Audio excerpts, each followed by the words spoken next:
You can also feel free to continue the conversation on social media. Our hashtag is VBHC, yes? Value-Based Healthcare, HC, 2019. So next we'd like to discuss some of the fraud and abuse issues that can be addressed by or implicated by value-based healthcare. If you have any questions during this next panel, please feel free to use the slido.com app, and the code is M380. And of course, before we welcome the panelists quickly, we're going to play my game again. Half of you got up and walked away, but the rest of you are on for raising your hands for my true or false question. The statement is, the DOJ reported that healthcare false claims recoveries since 1986 exceeded $45 billion. Who thinks that that statement is true? A couple of you. Who thinks that it is false? One person. It is false, and the actual amount is only slightly less, but I guess it's in terms of billions, so it's still a lot, $39 billion. Thank you for bearing with my game.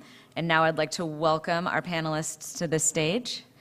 Becky Orttel, Senior Legal Director of Americas at Medtronic. Phil Paseltiner, sorry Phil, Vice President, Legal Services and Operations at Siemens Healthineers.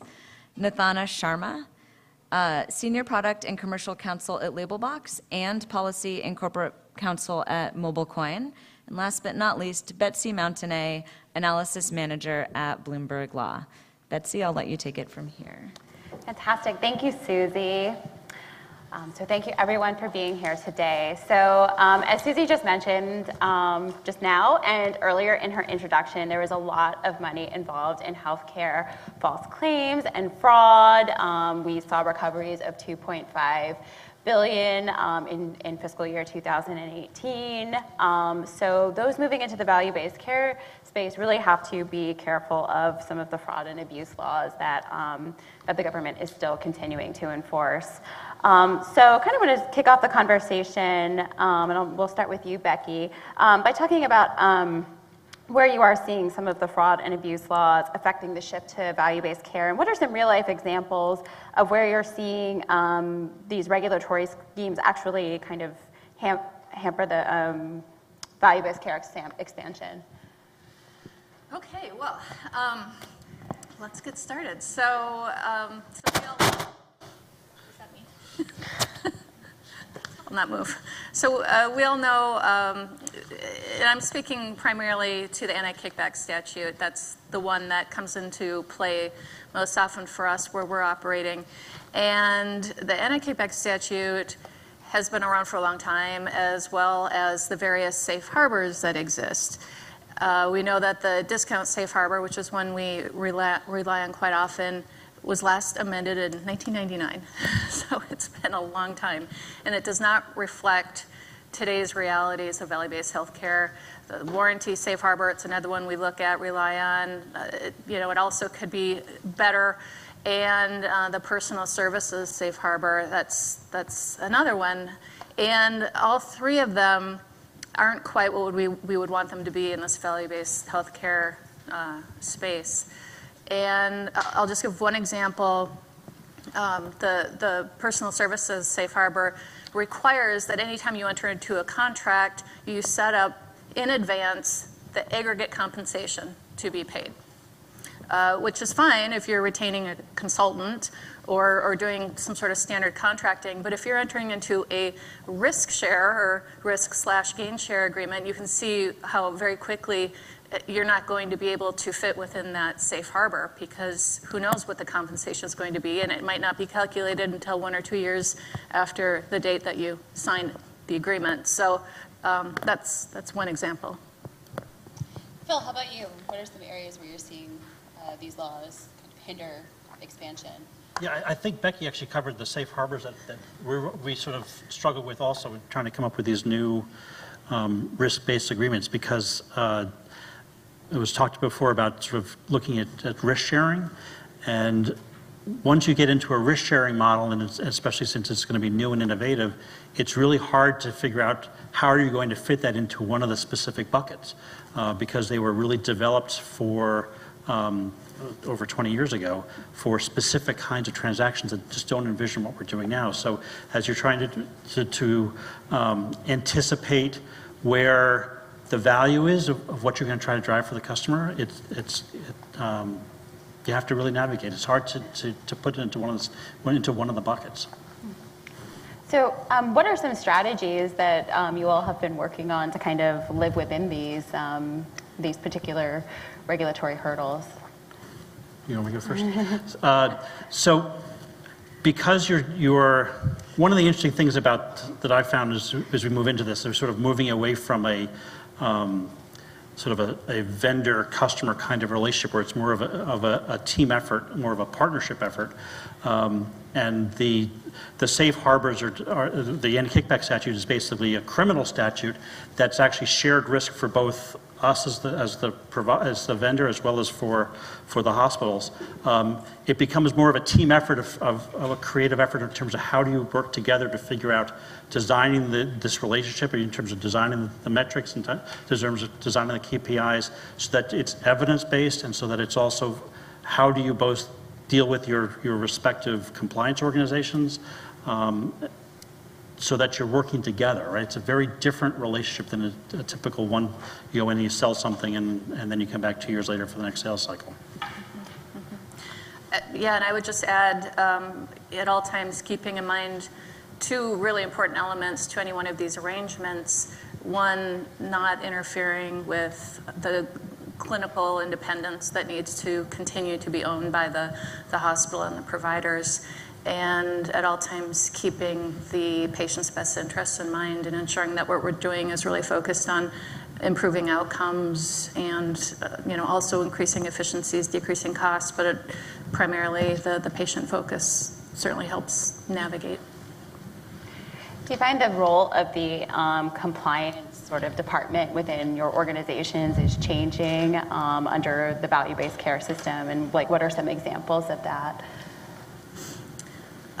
Well, one area in particular that, it's always been important, but it's just becoming increasingly important is to monitor how we acquire data and use data and ensure that any data we receive is being used in compliance with the original contract terms, but then also if there's any patient data to make absolutely sure that we're complying with the terms of the BAA and disposing of the data if needed. It's, just an additional tweak. Yeah, there's also, I think, another aspect of it, since a lot of these value-based arrangements, especially when you're going to go into a risk sharing model, is there needs to be a lot of exchange of data, almost like a due diligence effort, before the contract is even signed. Mm-hmm. And so you're dealing with an exchange of data much earlier on in the relationship, and frankly, an exchange of data that actually never happened before in a typical sale perspective. Mm-hmm. Yeah. So you talked a bit about sort of seeing some of these relationships now as a sort of team effort as opposed to, kind of two groups coming together. How do you navigate that? What are the tools to make sure that those sorts of relationships are successful and that you really do have that team dynamic in place? Yeah, I'll jump in.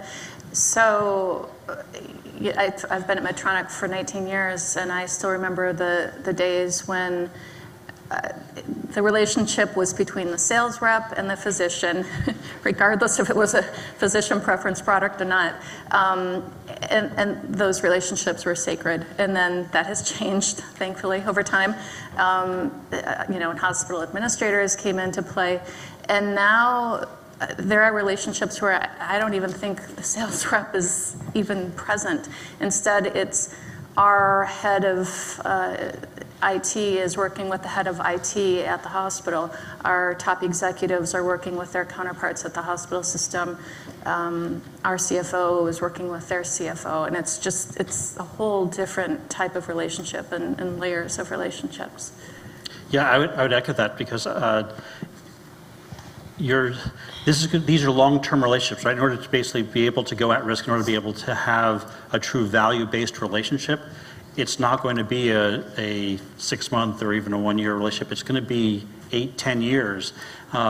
And it's because it becomes more of a strategic relationship. And so we're finding that you need the contract and to reflect that more strategic relationship. So from a governance structure, you need a way of surfacing issues early on before you end up in a full-blown dispute. And so you need a strong governance model, and a governance model that actually is as Becky mentioned, at a senior level relationship, right? So we'll have the president of the hospital and our CEO and our senior consulting person, along with the CFO from the hospital network, working together to identify what the issues are, identify what the projects are, and then resolving issues, because you're used to having the physicians making decisions on equipment purchases, or you may have the procurement organization making those decisions, and it's a very different kind of analysis, a kind of decision making that gets done at a much more senior strategic level. And payer relationships, I should have mentioned that.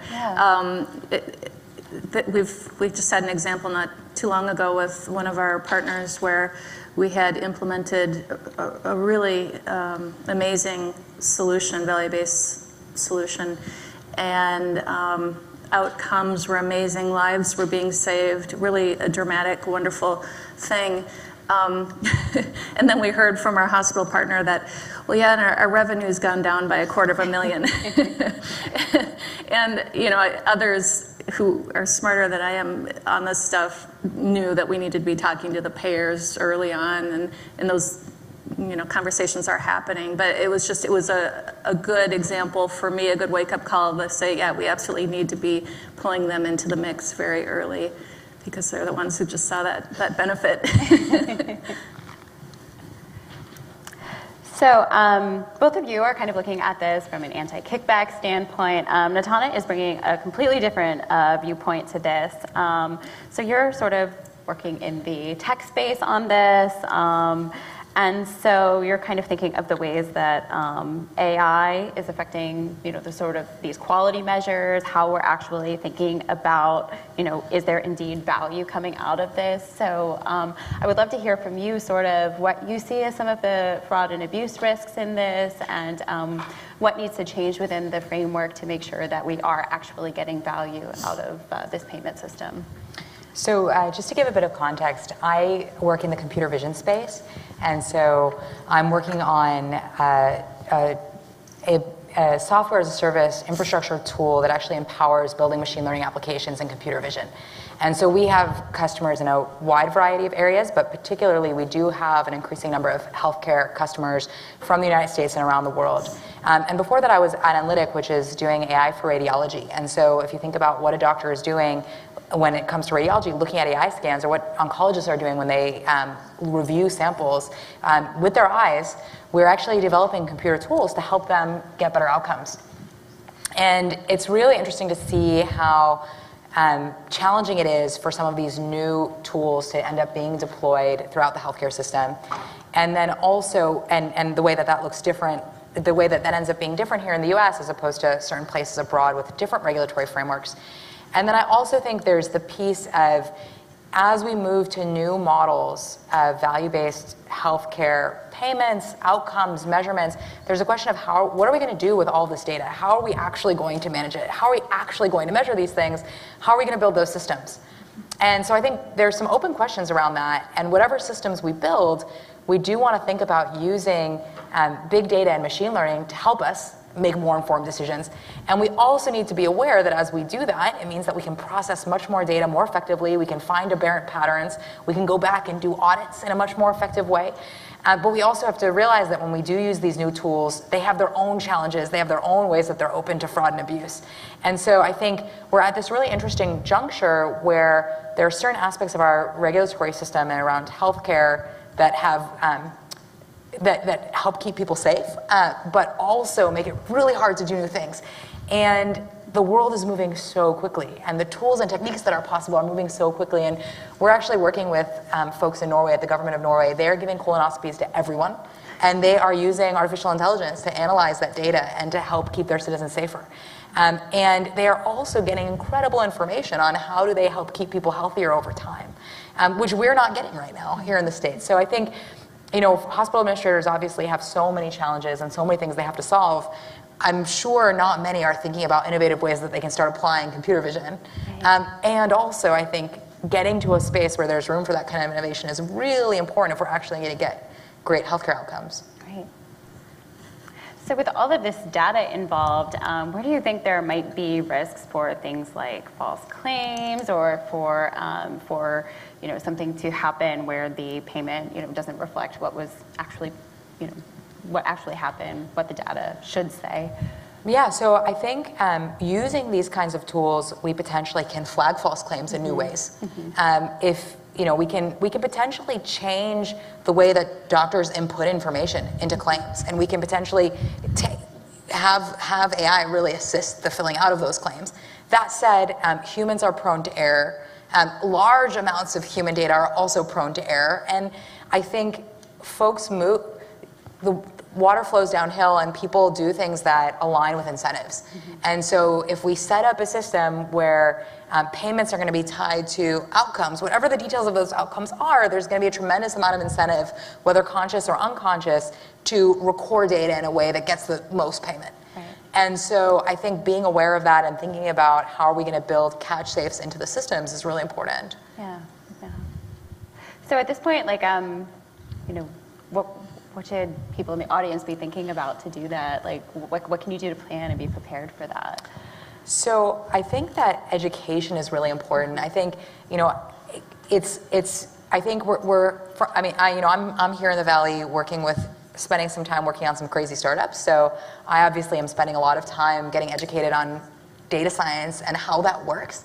I think, I'm guessing everyone in the audience knows Bayes' theorem, but I think if we're going to go to a value-based healthcare model, we've got to understand, well, what does that actually mean? You can tweak statistics to ultimately say whatever you want unless you've actually got some rules around how you're going to manage your statistics and what your baselines are going to be. And so I think folks in the audience getting educated on the tech and getting educated on data science is really important because, we've got to... Ideally, we're going to be able to inform rules and regulations that will support behavior that will actually lead to better outcomes. Right. And I think one of the challenges is there can be so much bureaucracy in heavily regulated industry, whether that's DoD or that's healthcare, that it gets really tough to get access to the best of our tools for our most key professions. Right. So, I can go ahead and if I'm totally in the private sector and I'm building a toy, I can use cutting edge tools of computer vision without any worry. But if I'm a doctor, we can't even it's really challenging to even affect the cue using, so you come in, you get your brain scanned, and AI can potentially say right away after that brain scan, are you likely to have an embolism or not? And then even if we don't let the AI do anything else but just flag that your file should go to the doctor first, that's really hard to do in our country today. Yeah. And I think it's shocking to me that in the 21st century, we can't use these tools because of regulation. And so the concern is, well, what happens if the AI made a mistake and put you at the top of the queue and actually otherwise maybe you would have been, or put you at the bottom of the queue and otherwise maybe you would have been some random place in the queue because we would just review your scan based on when you come to the hospital. Yeah. And I think we're letting the perfect be the enemy of the good when it comes to adoption of new technology. And I think on the other hand, we're also making rules that are really hard to figure out how we're going to actually comply with without using some new technologies. Yeah.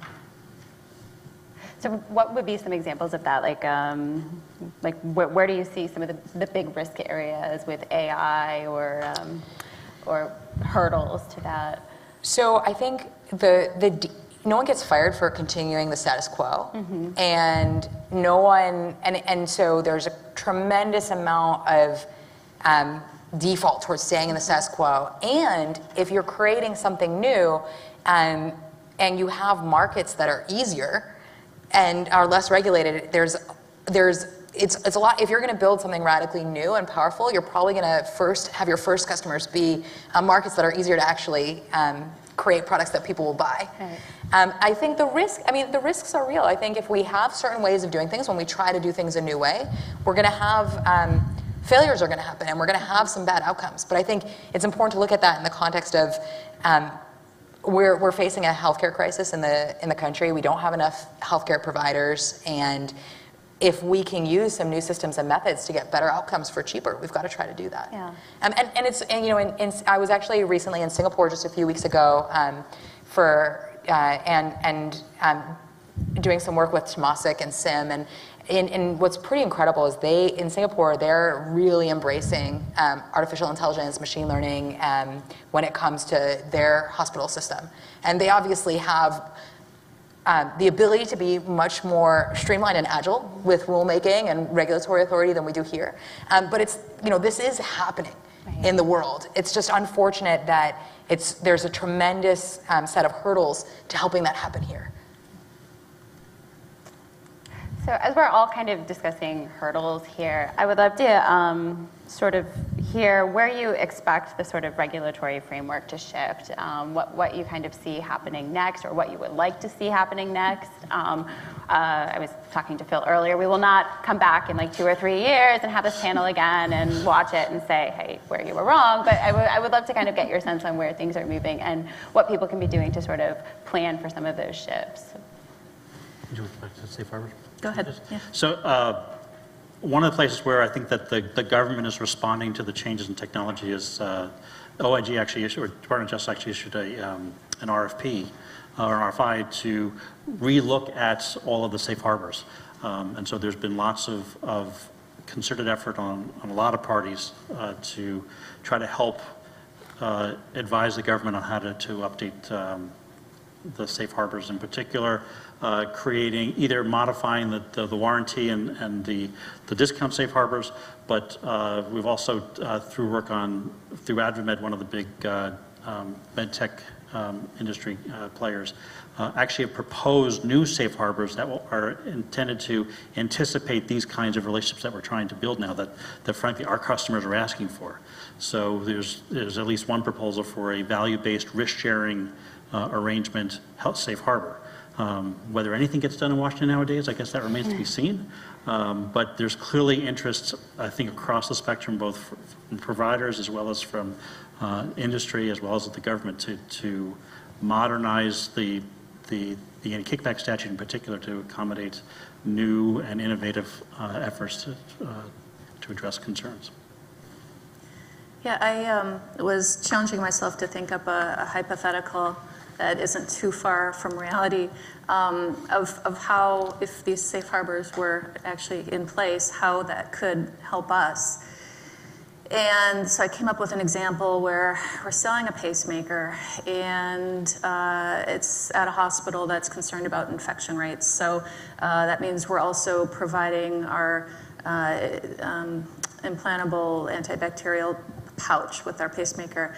And then we're providing some services where we take a look at the cath lab and say, well, the door is opening too many times during each procedure, and we know that can lead to infection risk. So here are 10 ways which you can work on trying to eliminate those door openings.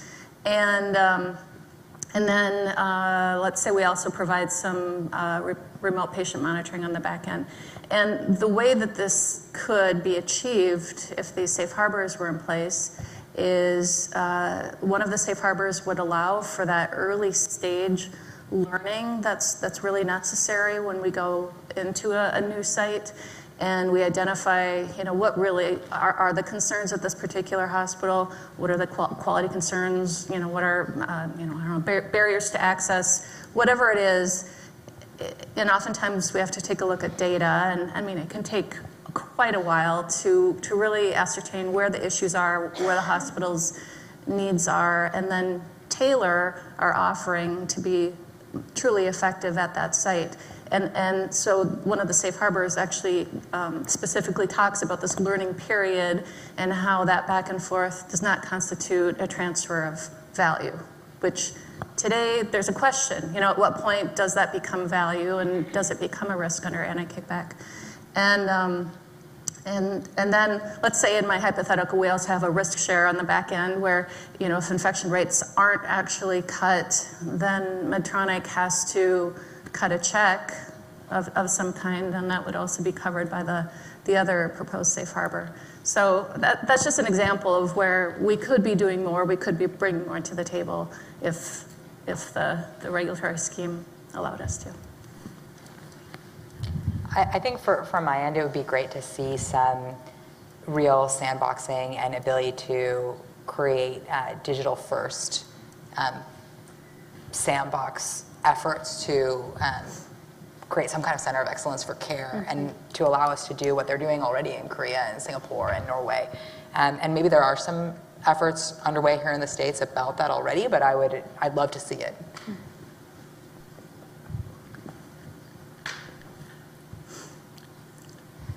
So are there other areas that you think are in need of change? Like, are there things that could change kind of beyond fraud and abuse that might also, sort of help the expansion of value-based care? So one thing I would say on that is I think one of the challenges that you have is everyone who's, we have a really incredibly complicated healthcare system in the US that has grown up over hundreds of years with our ways of doing things that are implanted from having done it this way for hundreds of years. And I think, and done it this way, and then because we did it that way, and because payments worked like that, and because there was this court case here, now we handle payments and our evaluation of healthcare in that way. And I think, not that there aren't great learnings from that, but many of the people operating in that system are already overburdened with their day-to-day responsibilities. The idea of figuring out how do we bring innovation there is really hard.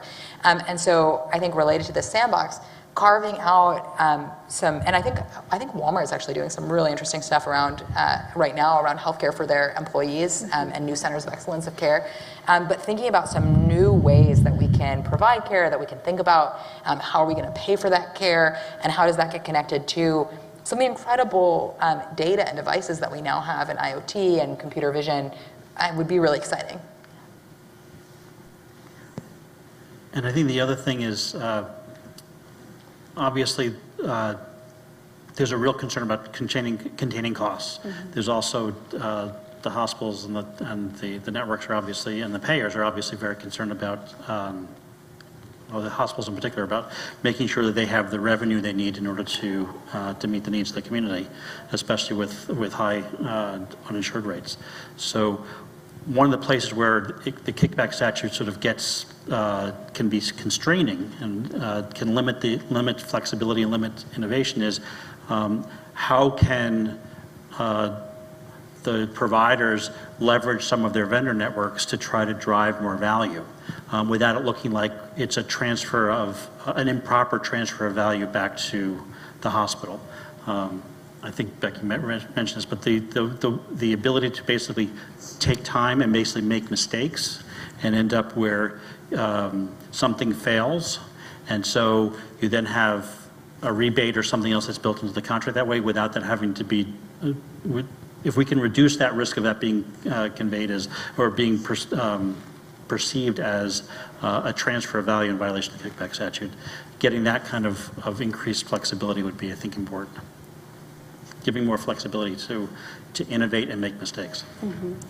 Yeah, and encourage the relationships that are so necessary because, we bring our expertise, we know stuff, and hospitals know stuff, and payers know stuff, and if we can get everyone talking and sharing best practices and really working toward the same goal, we could do some pretty amazing stuff. It's a legal term. But again, there are a lot of things standing in the way of that sort of cooperation today.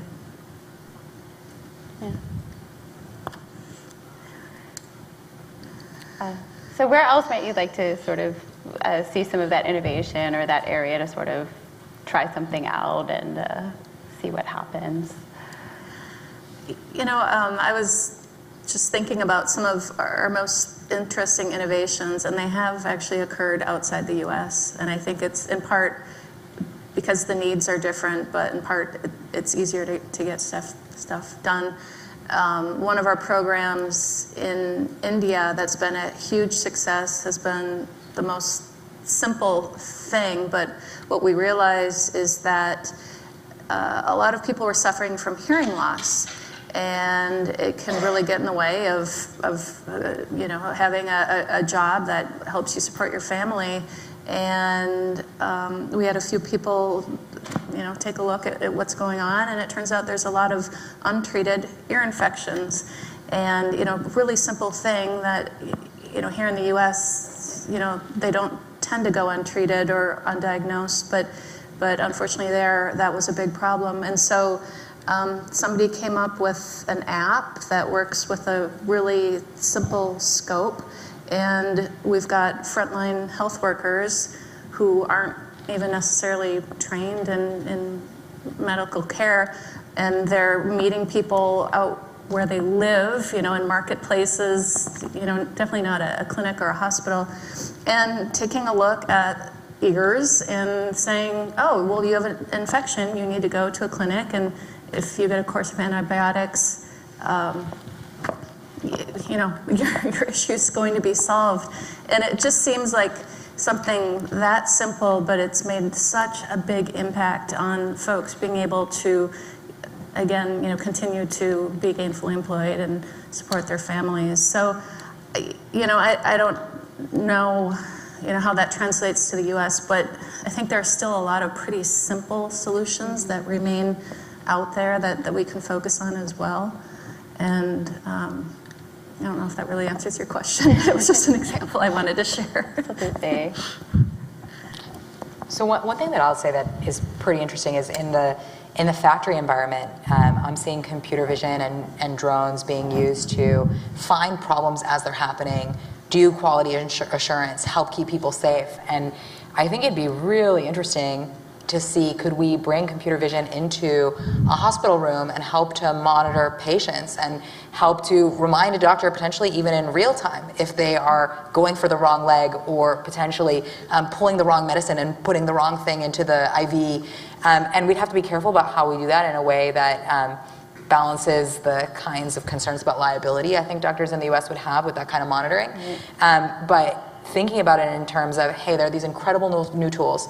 They're being used to help safety outcomes in a variety of areas. I don't know of anyone doing it not that I don't know of it means that it's not happening, but the idea of starting to bring that level of computer vision into a hospital would require, would require so many regulatory hurdles and Absolutely. Complications to even start thinking about doing that. That said, I think if we can't think of a way to start being cutting edge in medicine, we're going to get left very far behind because they don't have those same kinds of issues in a place like Singapore. And so they're able to experiment with these new tools in care environments in a much more streamlined way. Yeah, I'll just add that the whole concept of experimentation is an important one, right? So, especially tied to the technology and being able to do things more remotely, especially if you have a huge rural population that may not have doctors readily accessible. If you're able to leverage existing technology from the city and have your doctor sitting in the city and be able to help view and support patients who are hours away from where the big research hospitals are. Again, and this gets more into the regulatory aspects, not so much any kickback part, to allow more flexibility to take advantage of the new technology. Right? We're seeing that, I think, a lot more with Siemens. I think we have some new technology that we've been rolling into the market to allow some more of that virtual connection and virtual operation of scanners, for example, with virtual of the CTs and MRs, to make it easier to get support and treatment to people who are further away from where most of the specialists are. It's pretty incredible. There's a company called Mimosa that I've advised that's based in Canada, but they actually have an attachment you can put on your phone. You shine bright light on the extremities of diabetics. So you could, on a toe, and you can tell And you can do that every day just from the privacy of your own home with a little app on your iPhone and this attachment. And it means that you can know when a limb might go gangrenous much earlier for diabetics and can actually save limbs. And Wow. it's cheap and easy. And what's really challenging is that I think these, and then, you know, this device now, if we're going to use it in the US, has to pass through all kinds of regulatory approvals, et cetera, and there's a real complications in figuring out how do we take tech that's out there and that's already working and think about applying it for healthcare outcomes and supporting that and making it easier for that to happen. Because, you know, the other thing that's really challenging when you're coming from the space of being an innovative tech company, so the company, so Labelbox, the company I'm working with, we just announced our Series A today, which is really exciting. We're a really small team, and so as we grow, and we're supporting companies and projects that are easier to work with. And so our medical customers, you know, they have to use, we can't touch their data on our servers right now because we're a small company. Like, well, you know, ideally we'll get there, but I think it's a shame to see these great tools so hard to get into the hands of people who could use them to save lives. Yeah. And that's something I care about a lot. I think about a lot. It's really challenging to figure out how do we solve that in practice. How much do you feel like a lot of the innovation at your respective companies and in your respective industries is hindered by whether or not something will be reimbursable? Because it seems sort of like the reimbursement laws are really tied to kind of like an old way of doing things.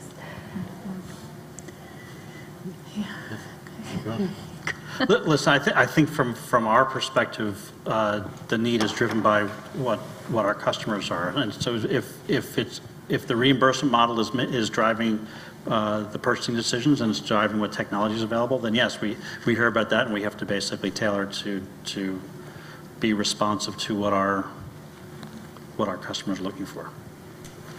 Yeah, for sure. I echo the same. One thing that, going back, I started with the discount safe harbor, I'm going back to the discount safe harbor, but we're always asked, well, can you give us one price for product and service, or one price for capital and disposables? And again, because this is such an old safe harbor and requires same methodology for any sort of bundles, no one really knows what that means, and it doesn't make sense. So, you know, and definitely bundling services and products is probably difficult, if not impossible. So that's probably even more of an issue for us. And then throw consulting services on top of that too. Oh, yeah, right. Yeah. How do you basically provide pricing that makes sense if unless you're able to take into account all of these aspects of it, because you need all these components to basically help drive the true value. Yeah, exactly. Yeah. I think I've said this in a variant before on this panel, but I think one thing to remember is that when only certain kinds of products and services are reimbursable and you have to have your code, that's going to hamper innovation, because when people think of doing things in a new way and it doesn't easily fit into that reimbursable code, that's a tremendous roadblock towards that new innovative company or idea or program actually being made possible. Yeah. And so I think, you know, you see that in what companies get off the ground, who actually bothers to go start a company, and then if they are going to be really focused on this healthcare space, what can they offer? Yeah. Even if there might be a better, smarter, cheaper way of doing things with a better outcome. Well, I think I will turn it over now to Susie to have questions from the audience. Thank you very much. This conversation was fantastic, and there was a lot of audience participation. So I'll just start from the top. Rebecca, you sort of addressed this, but I'm just going to read the question as it is. Rebecca and Philip, can you give an example of how your companies are involved in value-based care? Are they performing analytics or doing something else? Do you want me to start? Sure. Okay. All right. In a lot of different ways, and you know, some of it's been trying to figure out what's going to work. We've done a lot of trial and error, for sure. We have the value-based care that's really focused on our products and therapies. So therapy optimization is what we refer to. So not just the product supported by clinical data, but product, clinical data, and then somehow bringing economic value as well. And then we actually have a consulting services group that is made up of clinicians and data experts and other types of folks experienced in running ORs, and we do things like inventory management as a consultant. We consult on efficiencies and best practices and standardization, and that's a separate group. And then we do a whole bunch more, but I'll let Philip talk. Some of the examples of things that we're doing about it's the combining. It's essentially taking over the responsibility for the imaging equipment from the service side. So it'll be a combination of both selling the equipment as well as being fully responsible for the maintenance of that equipment. So that's ultimately our responsibility is just to make sure the system's up and running. And then tacking onto that would be the workflow solutions. So we'll have consultants come. We have consultants on board who can then work with our customers to say, okay, well, you have your workflow through your radiology department is, you're basically adding 3 steps. If you take that out, you're going to basically be able to treat more patients more effectively, right? You've got a waiting list of people waiting to get in to have their MR scan or their CAT scan. Related to that will also be the protocols, right? We have a lot of experience with how to best use our systems to get the clearest scans done and to do those efficiently. I mean, I don't know how many people have actually sat through an MR scan, but you can be in there for 40, 45 minutes depending on what you're in there for. We have experience on how to help optimize that time in the scanner. So we can bring that to bear too, and then we have, in our relationships, we have incentives tied around us helping our customers be more efficient and be able to better serve their patient population. Great. And so for everyone on the panel, what are some examples of risk-sharing arrangements in your particular industries? I think I just alluded to it. So from a risk-sharing perspective, if we can, one basic example we have is around this efficiency piece, right? So we can take the benchmark of how efficient our customers in the radiology department now in terms of how many patients can they scan per day, and if we have that as a benchmark, then we can work with them on and then set with a KPI, help them improve upon that. We think we can help them improve upon that, and based on that, if we're successful, then we can figure out a way of sharing in the upside. If we fail to accomplish those savings, then there'll be some kind of rebate back to them based on the measurement period. But again, it's designed. The incentives are designed to be aligned, right? So we're basically trying to help our customers be as efficient and to meet the medical needs of their patient population, right? This is all about how do we basically deliver better health care at a better price because it benefits all of us, right? So if you can align the interests that way, then everybody's pulling in the same direction. Great. Sort of a follow-up. What are some ways through operations or through contract that organizations can ensure that the risk-sharing relationship falls within one of the safe harbors? That's a $64 million question.